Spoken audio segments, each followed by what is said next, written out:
ঐতিহাসিক নির্বাচনে 255 ভোট পেয়ে দেশের 23তম রাষ্ট্রপতি নির্বাচিত হলেন মির্জা ফখরুল ইসলাম আলমগীর। তার প্রতিদ্বন্দ্বী 11 দলীয় জোটের প্রার্থী অবসরপ্রাপ্ত কর্নেল অলি আহমেদ বিক্রম পেয়েছেন 88 ভোট। বিকেলে প্রধান নির্বাচন কমিশনার এএমএম নাসির উদ্দিন ফল ঘোষণা করেন। তিনি বিজয়ী ও বিজিত প্রার্থীকে অভিনন্দন জানান। এর আগে উৎসবের আমেজে শেষ হয় 23তম রাষ্ট্রপতি নির্বাচনের ভোট গ্রহণ।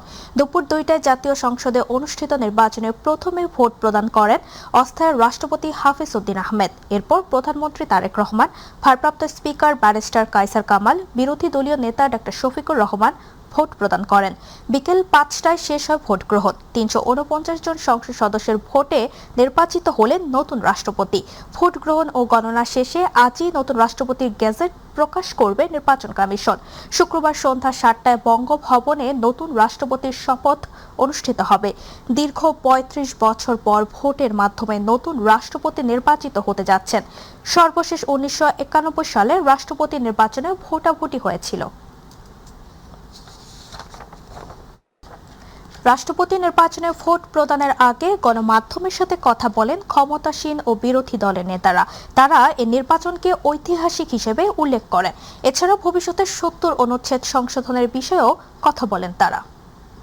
গণতান্ত্রিক সরকার প্রধান আজকে মাননীয় প্রধানমন্ত্রী জনাব তারেক রহমান গণতন্ত্রকে প্রাতিষ্ঠানিক রূপ দেওয়ার জন্য তিনি যে পরিশ্রম করছেন, কাজ করছেন, সকলের সাথে কথা বলছেন দলমত নির্বিশেষে, এবং গণতন্ত্রকে প্রাতিষ্ঠানিক রূপ দেওয়ার জন্যই আজকে তিনি এই ব্যবস্থা গ্রহণ করেছেন। এবং এই নির্বাচন প্রমাণ করে যে গণতন্ত্র আজকে প্রাতিষ্ঠানিক রূপ পেয়েছে এবং দেশ গণতন্ত্রের দিকে ধাবিত হচ্ছে। তো এইভাবে আমরা জুলাই জাতীয় সনদে যেভাবে এগ্রিড হয়েছি ওইভাবে যদি 70 অনুচ্ছেদ সংশোধিত হয়ে যায় এবং তার পরবর্তীতে যখন রাষ্ট্রপতি নির্বাচন হবে তখন সেই 70 অনুচ্ছেদ অনুসারে হবে। কিন্তু এখন তো সংবিধান সংশোধন হয়নি, সুতরাং আমাদের এক্সিস্টিং বিধান মতে বিদ্যমান সংবিধানে যা আছে সেই মতেই এই ভোটটা হবে। এবং এইখানে সংসদ সদস্যরা যে যে দলের পক্ষ থেকে নির্বাচিত হয়েছে মার্কা নিয়ে তারা সেই দলের অনুসারে সিদ্ধান্ত অনুসারে ভোট দিবে। সবচেয়ে যিনি যোগ্য তাকে মনোনয়ন দিয়েছে। এখন আমাদের কাজ ওনাকে রাষ্ট্রপতি বানানো, নির্বাচন করে আমি আশা করি উনি সবচেয়ে ভালো রাষ্ট্রপতি হবেন। বাধ্যবাধকতা যদি না থাকতো তাহলে গণতান্ত্রিক চর্চা হইতো, গণতান্ত্রিক প্রয়োগ, গণতান্ত্রিকভাবে সবার স্বাধীনভাবে মত প্রকাশের একটা স্বাধীনতা থাকতো। এই 70 অনুচ্ছেদের বাধ্যবাধকতার কারণেই অনেকেই আছে যারা স্বাধীনভাবে তাদের মত প্রকাশ করতে পারবে না। আমরা এটা একটা রাজনৈতিক অবস্থান নেওয়ার জন্য, জনগণকে একটা বার্তা দেওয়ার জন্যই আমরা এই নির্বাচনে অংশগ্রহণ করছি যে আমরা গণতন্ত্রের প্রতি শ্রদ্ধাশীল। সরকার কোনো সংস্কার না করলেও আমরা এই রাষ্ট্রপতি নির্বাচনের প্রার্থী দিয়েছি যাতে এই আলোচনাটা আসে, এই নির্বাচনটা কম্পিটিটিভ হয়, এই নির্বাচন প্রক্রিয়াটা নিয়ে মানুষ আরও বেশি সচেতন হয় এবং মানুষের কাছে এটা পরিষ্কার হয়। যখন নির্বাচন শুরু হবে তার ঠিক 5 মিনিট আগে থেকে লাইভ শুরু হবে এবং আমাদের রাষ্ট্রপতি, মাননীয় প্রধানমন্ত্রী এবং মাননীয় বিরোধী নেতা এরা মাননীয় আমাদের বিএনপি দলীয় প্রেসিডেন্ট প্রার্থী যারা মির্জা ফখরুল ইসলাম আলমগীর তিনি ভোট দেবেন। এই ভোটগুলো আমরা সরাসরি সম্প্রচার করব লাইভ। এরপরে আমরা লাইভ করবো না, কারণ 2 ঘন্টা 3 ঘন্টা লাইভ থাকলে মানুষের কোনো কাজ না থাকবে কী দেখবে বসে, সেই কারণে আমরা লাইভ করবো না। কিন্তু সব রেকর্ড থাকবে, মানে ইনট্যাক্ট রেকর্ড থাকবে যাতে কোনো অসুবিধা হয়। আবার নির্বাচন শেষ হলে ঠিক 5টা বাজার 5 মিনিট আগে আমরা লাইভ শুরু করবো। কাউন্টিং ফলাফল ঘোষণা সবটা লাইভ। দর্শক, এই মুহূর্তে সংসদ ভবন এলাকায় আছেন সহকর্মী ইউসুফ আলী, যুক্ত হচ্ছে তার সাথে। ইউসুফ, রাষ্ট্রপতি নির্বাচনে ফল প্রকাশ পেয়েছে, তো নবনির্বাচিত রাষ্ট্রপতি হয়েছেন মির্জা ফখরুল ইসলাম আলমগীর। তিনি এই ব্যাপারে কোনো মন্তব্য করেছেন কিনা, পাশাপাশি আরও জানাবেন বিরোধী দলীয় নেতারা ফল নিয়ে কোনো দ্বিমত প্রকাশ করেছেন কিনা, বিস্তারিত জানাবেন।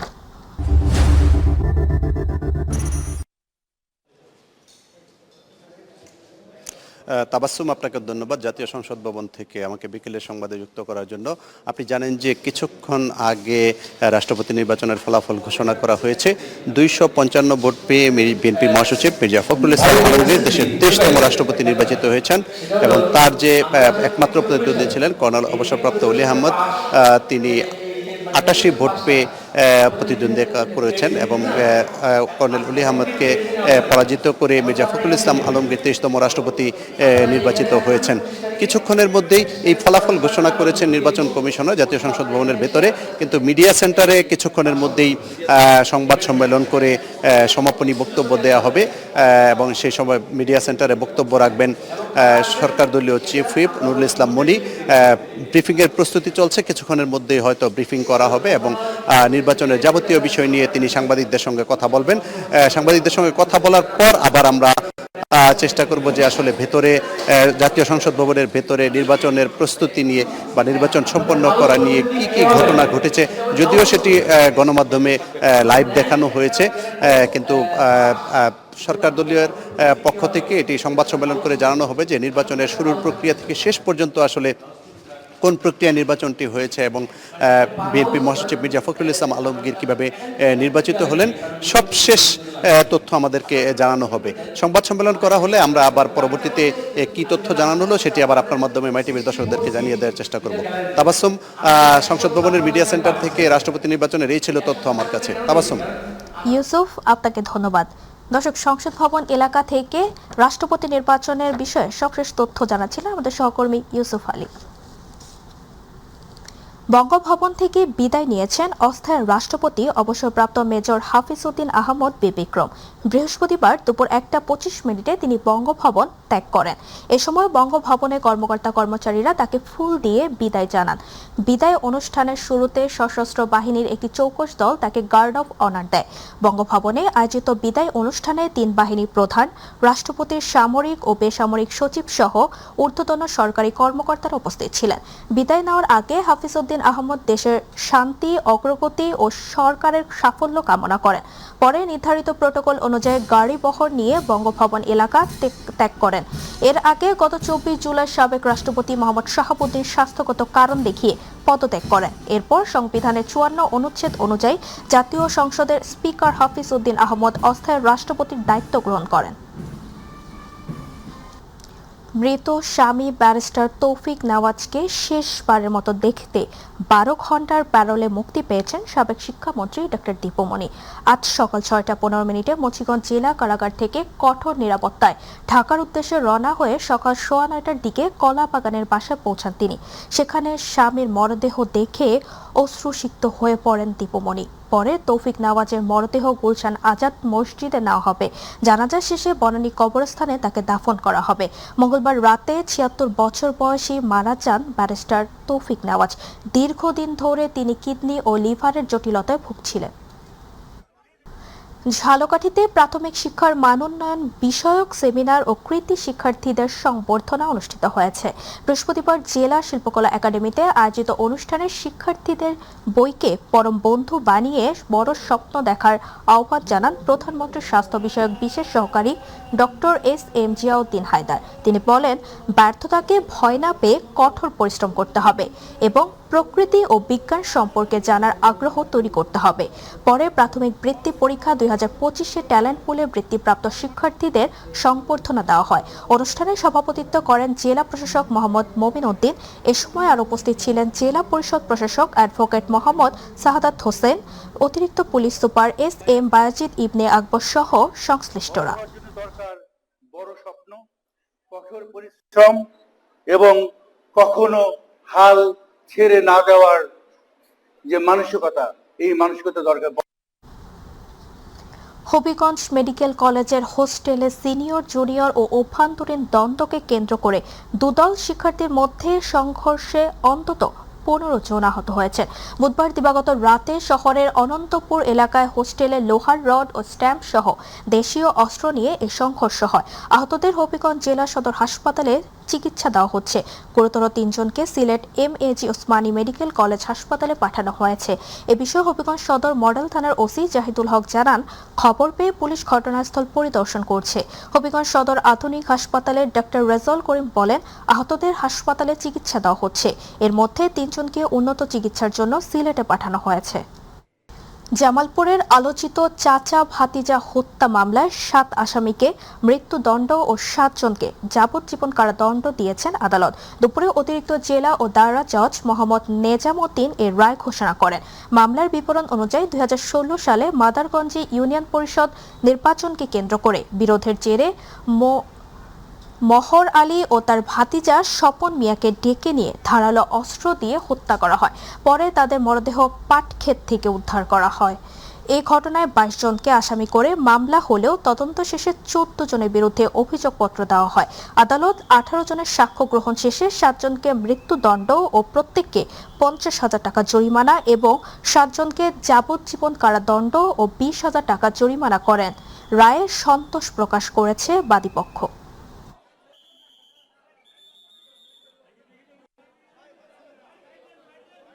এই 14 জন আসামিরা পূর্বশত্রুতার জের ধরে বাড়ি থেকে অপহরণ করে নিয়ে গিয়ে এরা এই কুকুরমারি গ্রামে ভানু মিয়ার পাট কেটে হত্যা করেছে, যার প্রেক্ষিতে আদালত আসামি 7 জনকে দণ্ডবিধির 302 ধারা মোতাবেক মৃত্যুদণ্ডে দণ্ডিত করেছেন।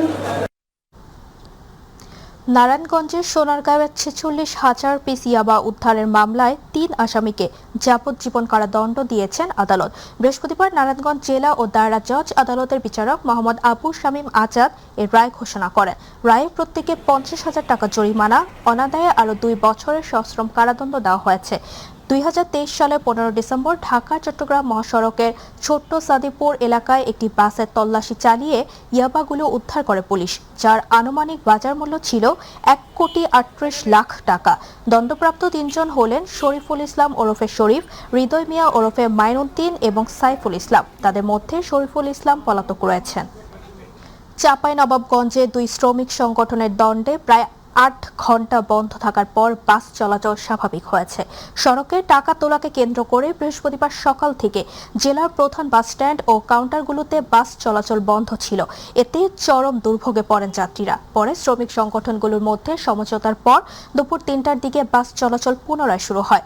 জানা গেছে, হরিপুর মোড়ে গাড়ি থামিয়ে সার্ভিস চার্জ আদায়কে কেন্দ্র করে জেলা ট্রাক, ট্যাঙ্ক লরি ও কাভার্ড ভ্যান শ্রমিক ইউনিয়ন এবং জেলা মোটর শ্রমিক ইউনিয়নের মধ্যে দীর্ঘদিনের বিরোধ রয়েছে। এর জেরেই বাস চলাচল বন্ধ করা হয়েছিল।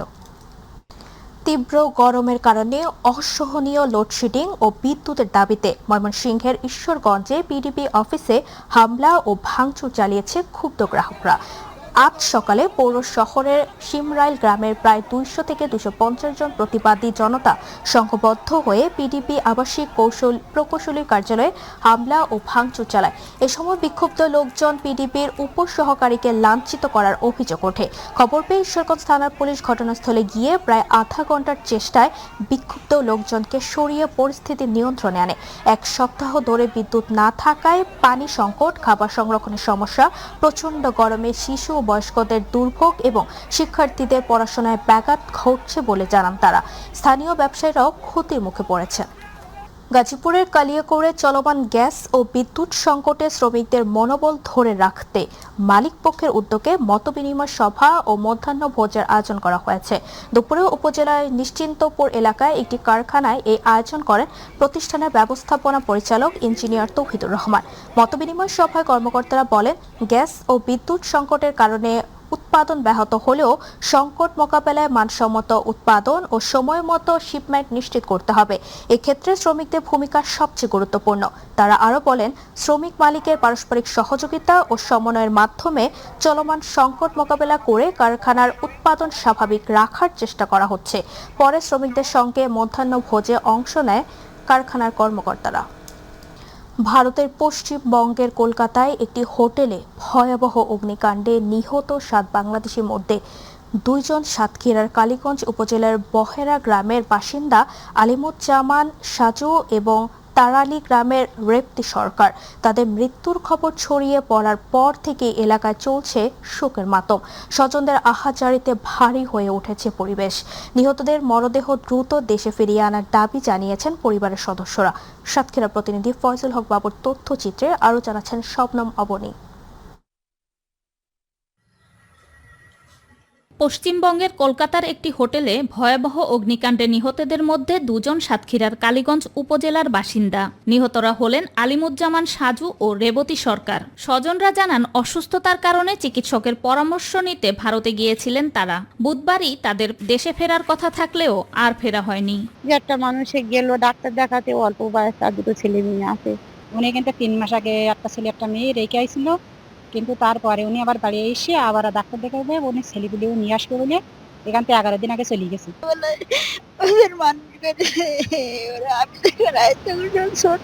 সে চিকিৎসার জন্য 5-6 দিন আগে কলকাতা গিয়েছিল। হঠাৎ জানতে পারি কলকাতা শহরে একটা হোটেলে আগুন ধরছে। ওখানে ও ছিল এবং ও আটকায় যায় এবং ও মৃত্যুবরণ করে। আমরা চাই যাতে আমাদের ভাইয়ের লাশটা অতি দ্রুত আমরা পেতে পারি। এদিকে নিহতদের মরদেহ দেশে ফিরিয়ে আনতে সব ধরনের চেষ্টা চলছে বলে জানিয়েছে সাতক্ষীরার জেলা প্রশাসন। উপজেলা নির্বাহী অফিসার ইতিমধ্যে 2 পরিবারের সঙ্গে যোগাযোগ করেছে, আর কলকাতায় যে বাংলাদেশ হাই কমিশন আছে তারা লাশগুলোর বিষয়ে ব্যবস্থা ইতিমধ্যে গ্রহণ করছে। আইনি প্রক্রিয়া সম্পন্ন করে বাংলাদেশে লাশগুলো প্রেরণ করা হবে। উল্লেখ্য, গত মঙ্গলবার রাত আনুমানিক 2টার দিকে কলকাতার একটি হোটেলে অগ্নিকাণ্ডের ঘটনা ঘটে। এই ঘটনায় সাতক্ষীরার 2 জন সহ মোট 7 জন বাংলাদেশির মৃত্যু হয়। শবনম অবনী, মাই টিভি। কলকাতায় অগ্নিকাণ্ডে 7 বাংলাদেশের মৃত্যুর ঘটনায় দুঃখ প্রকাশ করেছেন ভারতীয় হাই কমিশনার দীনেশ ত্রিবেদী। সকালে সচিবালয়ের স্বাস্থ্যমন্ত্রী সরদার মোহাম্মদ শাখাওয়াত হোসেনের সঙ্গে সাক্ষাৎ শেষে তিনি সাংবাদিকদের কথা জানান। ভারতীয় হাই কমিশনার বলেন, ভুক্তভোগী পরিবারগুলোর জন্য যা যা প্রয়োজনীয় তা নিশ্চিত করা হবে। এ সময় স্বাস্থ্যমন্ত্রী সরদার মোহাম্মদ শাখাওয়াত হোসেন জানান, প্রধানমন্ত্রী তারেক রহমানকে ভারত সফরের আমন্ত্রণ জানিয়েছেন ভারতীয় হাই কমিশনার। এছাড়া বাংলাদেশে এসে তার ভালো লাগছে বলেও জানান স্বাস্থ্যমন্ত্রী। খুব দুঃখের কথা, আর ওইখানে যা যা করা আছে আমরা নিশ্চয়ই করব, কিন্তু খুবই দুঃখের কথা। বাংলাদেশে এসে তার ভালো লাগতেছে, এটাই তার দেশ। ওনারা আমাদের প্রাইম মিনিস্টারকে দাওয়াত দিয়েছেন, এটাই শুধু বলেছেন। ডেঙ্গু ও মশাবাহিত রোগ নিয়ন্ত্রণে চট্টগ্রাম সিটি কর্পোরেশন চসিক শুরু করেছে মাসব্যাপী বিশেষ মশক নিধন ক্রাশ প্রোগ্রাম। বিশ্ব মশা দিবস উপলক্ষে নগরীর সেন্ট প্লাসিডস স্কুলের সামনে থেকে শুরু হওয়া এই কর্মসূচিতে স্বাস্থ্য অধিদপ্তরের চিহ্নিত 8টি ঝুঁকিপূর্ণ এলাকায় দেওয়া হচ্ছে বিশেষ গুরুত্ব। মশার প্রজনন স্থল ধ্বংস, লার্ভা নিধন এবং ওষুধ প্রয়োগের পাশাপাশি এসব এলাকায় অতিরিক্ত জনবল কাজ করবে। অভিযান পরিচালনার দায়িত্ব দেওয়া হয়েছে চসিকের 10 ম্যাজিস্ট্রেটকে। ডেঙ্গুর লার্ভা পাওয়া গেলে আইন অনুযায়ী জরিমানা ও প্রয়োজনীয় ব্যবস্থা নেওয়া হবে। চসিক জানায়, গত বছরের তুলনায় চলতি বছর ডেঙ্গু রোগী কমেছে এবং এখন পর্যন্ত মৃত্যুর সংখ্যা শূন্য। তবে পরিস্থিতি নিয়ন্ত্রণে রাখতে নগরবাসীর সহযোগিতায় পরিচ্ছন্নতা ও পানি জমতে না দেওয়ার উপরই গুরুত্ব দেওয়া হয়েছে।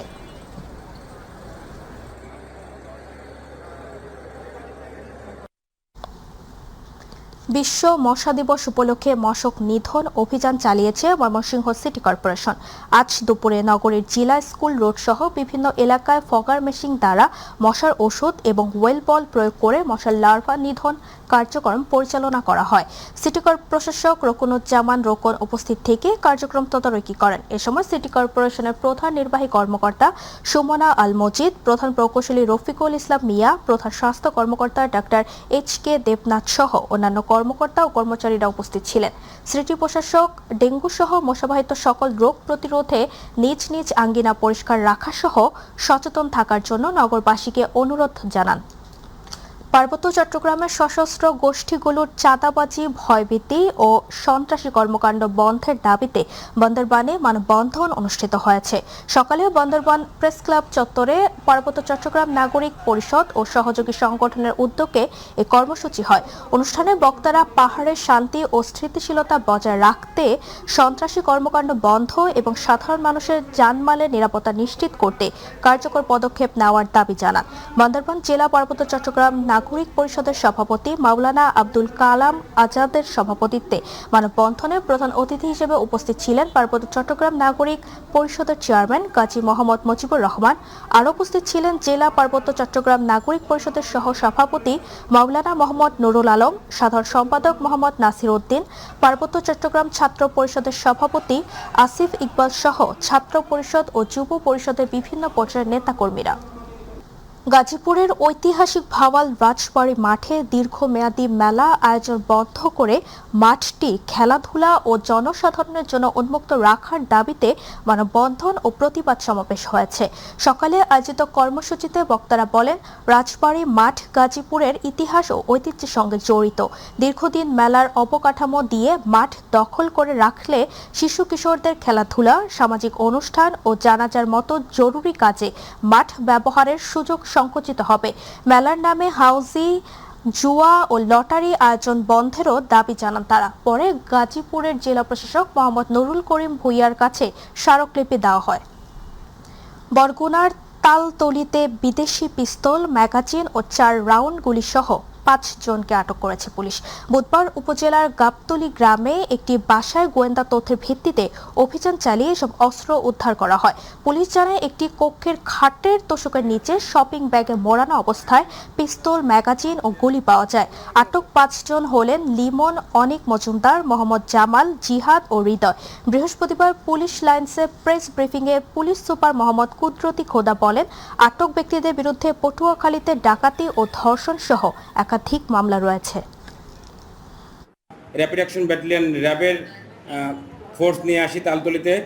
কোস্ট গার্ডের কিছু ফোর্স ছিল তালতলিতে, তাদেরকেও আমরা মাঠে নিয়ে আসি। আমরা অ্যাক্টিভলি যেন কোনো রকমের কনফ্লিক্ট না হয় দুটো পক্ষের মধ্যে, সেই বিষয়টি আমরা নিশ্চিত করবার জন্য আমরা আমাদের তৎপরতা চালাই এবং পাশাপাশি যারা নেতৃবৃন্দ আছে তাদের সঙ্গে আমরা যোগাযোগ রক্ষা করি, কথা বলি।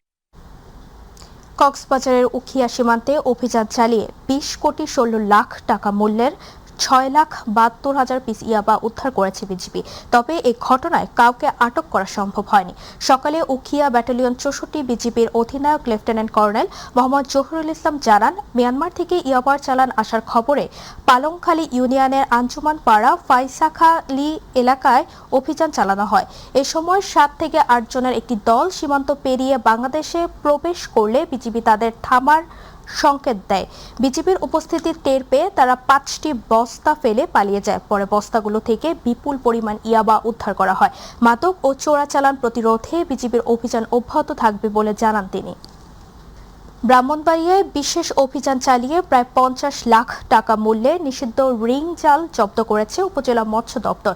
এ ঘটনায় একটি প্রতিষ্ঠানের মালিককে 1 লাখ টাকা জরিমানা করা হয়েছে। দুপুরে শহরের টানবাজার এলাকার হক প্লাজার 2য় তলায় প্রতিষ্ঠানটিতে অভিযান চালানো হয়। নির্বাহী ম্যাজিস্ট্রেট রোমানা আক্তারের নেতৃত্বে পরিচালিত অভিযানে 41 বস্তায় থাকা আনুমানিক 2500টি নিষিদ্ধ রিং জাল জব্দ করা হয়। অভিযানে উপস্থিত ছিলেন সিনিয়র উপজেলা মৎস্য কর্মকর্তা শিমুল রানী পাল। পরে জব্দ করা জালগুলো আগুনে পুড়িয়ে ধ্বংস করা হয়। মৎস্য কর্মকর্তা জানান, নিষিদ্ধ জালের কারণে মাছের পোনা ও জলজ প্রাণী ক্ষতিগ্রস্ত হয়। মৎস্য সম্পদ রক্ষায় এ ধরনের অভিযান অব্যাহত থাকবে। রিং জাল জব্দ করা হয়েছে এবং পরিবর্তিত পরিস্থিতিতে পুলিশের হারানো আত্মবিশ্বাসকে ফিরিয়ে এনে ফরিদপুরের মাদক ও সন্ত্রাস সহ আইন শৃঙ্খলার উন্নয়নে ভূমিকা রাখতে চান ফরিদপুরের পুলিশ সুপার শাহরিয়ার মোহাম্মদ নিয়াজি। দুপুরে ফরিদপুর জেলা পুলিশের সম্মেলন কক্ষে কর্মরত সাংবাদিকদের সাথে আয়োজিত মতবিনিময় সভায় তিনি এই প্রত্যয় ব্যক্ত করেন। এ সময় পুলিশ সুপার বলেন, 5 আগস্টের পর পুলিশের হারানো আত্মবিশ্বাসকে জিম্মি করে এখনো অনেকেই নানা অপরাধমূলক কর্মকাণ্ড চালিয়ে যাওয়ার চেষ্টা করছেন। অনেকেই তাদের আগের গোছানো কাজ ব্যবহার করছেন, যা আর হতে দেওয়া হবে না। মতবিনিময় সভায় ফরিদপুর প্রেস ক্লাবের সভাপতি কবিরুল ইসলাম সিদ্দিকী, সিনিয়র সংবাদকর্মী পান্না বালা, নাজিম বাকাউল সহ বক্তারা জেলার নানা সমস্যার চিত্র তুলে ধরে বক্তব্য রাখেন। এ সময় অতিরিক্ত পুলিশ সুপার ফাতেমা ইসলাম ও আজমির হোসেন সহ পুলিশের বিভিন্ন পর্যায়ের কর্মকর্তারা উপস্থিত ছিলেন। আমাদের রেগুলার যে পুলিশিং কার্যক্রম, আমরা কনফিডেন্ট এবং রোবাস্ট পুলিশিং এর দিকে আস্তে আস্তে এগিয়ে যাবো। আর সেটা হচ্ছে একবারে কিন্তু আসলে হবে না, এটা গ্র্যাজুয়ালি করার প্রয়োজন হবে। কারণ আপনারা জানেন যে সবার মধ্যে একটা অভ্যস্ততা তৈরি হয়ে গেছে। তো তারাও মানে যারা ক্রাইম করছে বা যেটা মানে ডেভিয়েশন, যেটা হয়তো ক্রাইম এবং সাধারণ কাজের মাঝামাঝি কিছু ডেভিয়েশন আছে, করতে করতে এইভাবে অভ্যস্ত হয়ে গেছে এবং সমাজটা দেখতে দেখতে এরকম অভ্যস্ততা তৈরি হয়েছে। আপনাদের ধৈর্য এবং সহযোগিতা দুইটা একই সাথে কামনা করছি। বাংলাদেশ জাতীয়তাবাদী স্বেচ্ছাসেবক দলের ৪৬তম প্রতিষ্ঠা বার্ষিকী উপলক্ষে শরীয়তপুরে বর্ণাঢ্য আনন্দ মিছিল অনুষ্ঠিত হয়েছে। জেলা স্বেচ্ছাসেবক দলের সভাপতি আমিনুর রহমান আমান ও সাধারণ সম্পাদক মোজাম্মেল মাতবরের নেতৃত্বে মিছিলে বিপুল সংখ্যক নেতাকর্মী অংশ নেন। শরীয়তপুর জেলা ফায়ার সার্ভিসের সামনে থেকে আনন্দ মিছিলটি বের হয়। পরে মিছিলটি শহরের প্রধান সড়ক প্রদক্ষিণ করে চৌরঙ্গি এলাকায় গিয়ে শেষ হয়। মিছিলে জেলা বিভিন্ন উপজেলা ও পৌরসভার স্বেচ্ছাসেবক দলের নেতাকর্মীরা অংশ নেন। এছাড়া জেলা বিএনপি ও অঙ্গ সংগঠনের নেতাকর্মীরাও মিছিলে উপস্থিত ছিলেন। এ সময় স্বেচ্ছাসেবক দলের নেতারা শেখ হাসিনাকে ভারত থেকে দ্রুত দেশে ফিরিয়ে এনে আইনের আওতায় নিয়ে বিচারের দাবি জানান।